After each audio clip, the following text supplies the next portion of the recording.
I was stuck in anger for a long time. When I made a commitment to my adopted mother that I was going to purchase her a home, I'll never forget the experience of working real hard to get the money for the down payment. Someone had told me of a beautiful home in an exclusive area of Miami. I went to see it, took my mother there, and she said, yes, I want it. It was on the water. We went to the closing. My attorney said, Les, have you had a title search? I said, what's a title search? Well, we just take a couple of days to check it out and make sure there are no liens against the property that you might have to pay if you buy this home. The guy who was there selling me the house, he said, listen, he said, the only reason that I'm selling you this house and selling it at a loss is because I admire the fact that you want to purchase this house for your mother. I have another guy who will give me substantially more money, but I like you. And I've got to get back to Philadelphia. Now, if we cannot consummate this deal now, then the deal is off. I said, there are no liens against the property? He says, no, of course not. I looked at my attorney. I said, I believe him. I'll sign. She said, Mr. Brown, I'm not questioning his honesty. She said, but business is business. I signed that contract. And we had a big celebration. Everybody in the neighborhood was talking about Leslie coming home, one of the twins that Mamie adopted, to buy her a home. Child, isn't that nice? God is going to bless him. A few weeks later, I received a letter, a registered letter, indicating that the house was going up for sheriff's sale on the courthouse steps. A man had filed a $12,000 lien against the property because the previous owner owed him that money. And if I did not come up with $12,000 in 30 days, he was going to sell the house to the highest bidder. I called this man and said, Mister, my name is Les Brown. I purchased this house. I had nothing to do with your prior bill.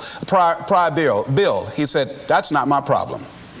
He said, you should have had a title search. I said, can you give me time? I said, my mother is an older lady. She has a bad heart. And I said, please. I said, if you just give me the time, I don't know how I'm going to do it with the house note and everything else, but I think I can pay you at least $2,000 a month, and within 6 months, somehow I will pay you your money. He said, no, I want it all in 30 days or you get out. I did everything I could, racked my mind thinking about how I could get $12,000 because I took everything I could to get the money just for the down payment and the closing. I finally had to face the reality that I wasn't going to be able to do it. I was up around 2 o'clock in the morning walking back and forth thinking, how was I going to tell my mother this? My children were there in the room sleeping all night long. I agonized over this. I lost over 23 pounds. Pretty soon I went in the room where my mother was sleeping and I said, Mama, I got down on my knees by the bed. I said, Mama, I got to talk to you. And she said, what's wrong? I said, Mama, I said, we got to get out the house. I said, in my haste to buy the house, I made a mistake. She said, that's all right, baby. I didn't like this house anyhow.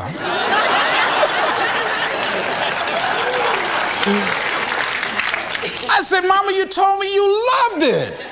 I brought our friends out here to see it. She said, you know I have arthritis in my knees, and I don't like going up the steps, but I knew it made you happy. You loved it so much. I said, Mom, I've lost 23 pounds agonizing over this.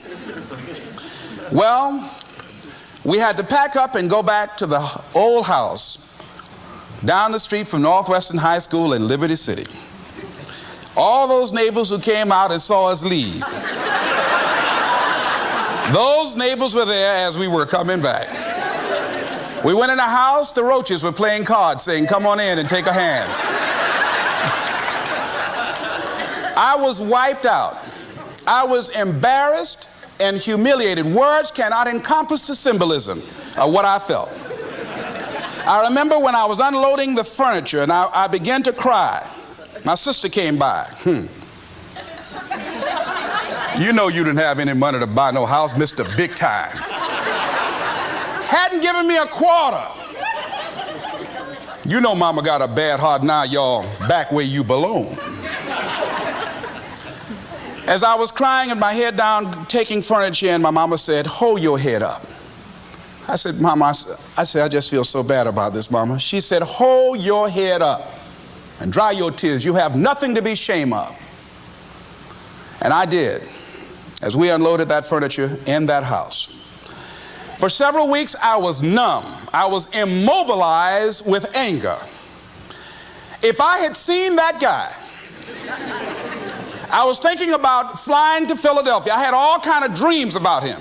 And I didn't want to hit this guy here. Hitting would have been too good for him. I just wanted to just grab him and just bite him. I just made it, found him. They say, well, we found this guy just chewing on him. Beating would have been too good for him. I'd have just bit him every time he... I'd have been like a Doberman pincher. Yeah? God would have said, I thought I made everything, but I don't know where this came from.